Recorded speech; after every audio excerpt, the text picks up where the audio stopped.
Assalamualaikum warahmatullahi wabarakatuh. Perkenalkan, saya Anissa Dwi Maharani dari Bank dan Lembaga Keuangan lainnya kelas B dengan NIM 220.167. Di sini saya akan menjelaskan mengenai bab jasa-jasa bank lainnya dan tugas Bank Indonesia. Jasa-jasa bank lainnya merupakan kegiatan perbankan yang ketiga.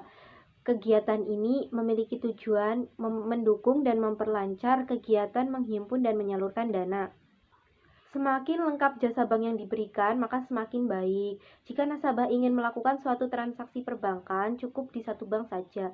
Begitupun sebaliknya, jika jasa bank yang diberikan kurang lengkap, maka nasabah akan mencari bank lain yang menyediakan kebutuhan yang mereka inginkan. Lengkap atau tidaknya jasa bank yang diberikan bergantung pada kemampuan bank tersebut, baik dari segi modal, perlengkapan fasilitas, sampai dengan personel yang mengoperasikannya. Lalu selanjutnya ada keuntungan jasa-jasa bank. Keuntungan pokok dari kegiatan perbankan yaitu selisih bunga simpanan dengan bunga kredit atau pinjaman yang biasa dikenal dengan spread base. Di samping memperoleh keuntungan dari kegiatan pokok, pihak perbankan juga memperoleh keuntungan dari kegiatan transaksi yang dilakukan oleh jasa-jasa bank lainnya yang disebut dengan fee base, yang dewasa ini semakin dibutuhkan karena spread base semakin kecil mengingat persaingan di bidang ini sangat ketat. Perolehan keuntungan dari jasa-jasa bank ini relatif kecil, namun mengandung suatu kepastian. Hal ini disebabkan karena kegiatan jasa-jasa bank ini memiliki resiko yang kecil dibandingkan dengan kredit. Adapun keuntungan yang diperoleh dari jasa-jasa bank ini yaitu yang pertama biaya administrasi, biaya kirim, biaya tagih, biaya provisi dan komisi, biaya iuran, dan biaya lainnya. Lalu yang ketiga ada jenis-jenis jasa bank lainnya. Yang pertama ada kiriman uang atau yang biasa dikenal dengan transfer, merupakan jasa pengiriman uang lewat bank, baik dalam kota, luar kota maupun luar negeri. Lamanya pengiriman bergantung pada sarana yang digunakan, dan besarnya biaya kirim juga bergantung pada sarana yang digunakan. Sarana yang digunakan dalam jasa transfer ini sesuai kemauan nasabah, yaitu salah satu contoh sarananya yaitu melalui telepon, surat, dan telex. Pengiriman uang atau transfer melalui bank memiliki keuntungan, yaitu bagi nasabah pengiriman uang lebih cepat, prosedur mudah, dan pengiriman aman sampai tujuan.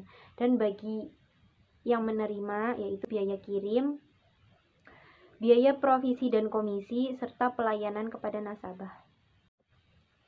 Lalu yang kedua ada clearing, merupakan jasa penyelesaian utang piutang antar bank dengan cara saling menyerahkan warkat-warkat yang akan dikeliringkan di lembaga clearing. Tujuan dilaksanakan clearing oleh Bank Indonesia antara lain untuk memajukan dan memperlancar lalu lintas pembayaran giral.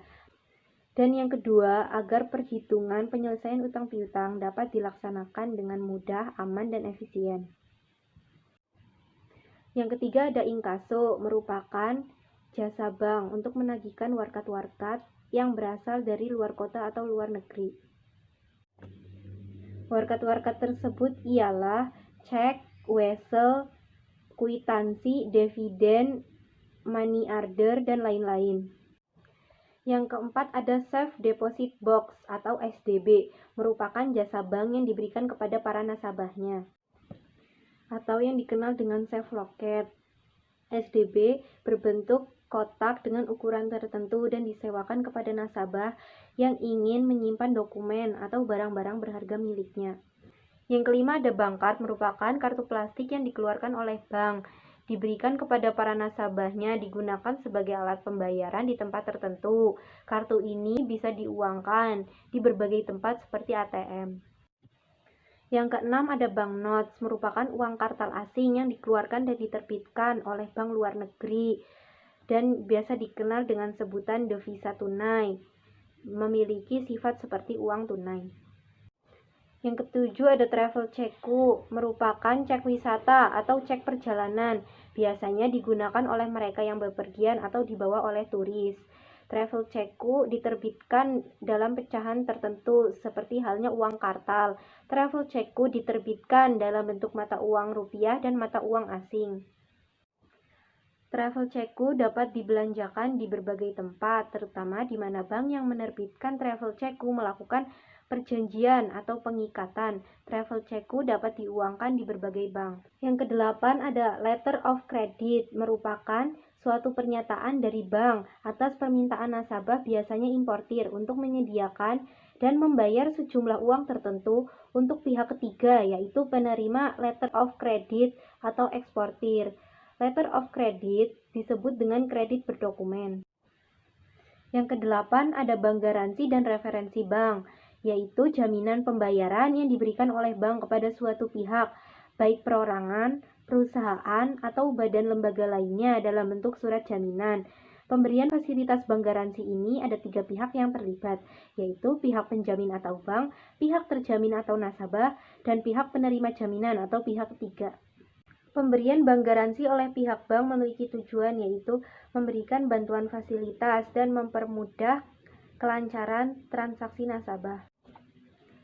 Lalu, jenis-jenis jasa bank lainnya. Yang ke-10 memberikan jasa-jasa di pasar modal, yang ke-11 menerima setoran, dan yang ke-12 melakukan pembayaran. Lalu selanjutnya ada tujuan Bank Indonesia yang tertera dalam Undang-Undang Republik Indonesia tahun 1999 nomor 23 bab 3 pasal 7 menyebutkan tujuan Bank Indonesia yaitu mencapai dan memelihara kestabilan rupiah. Tugas dari Bank Indonesia sendiri yaitu menetapkan dan melaksanakan kebijakan moneter. Dalam menetapkan dan melaksanakan kebijakan moneter, Bank Indonesia memiliki wewenang yaitu mengelola cadangan devisa. Tugas Bank Indonesia yang kedua yaitu mengatur dan menjaga kelancaran sistem pembayaran.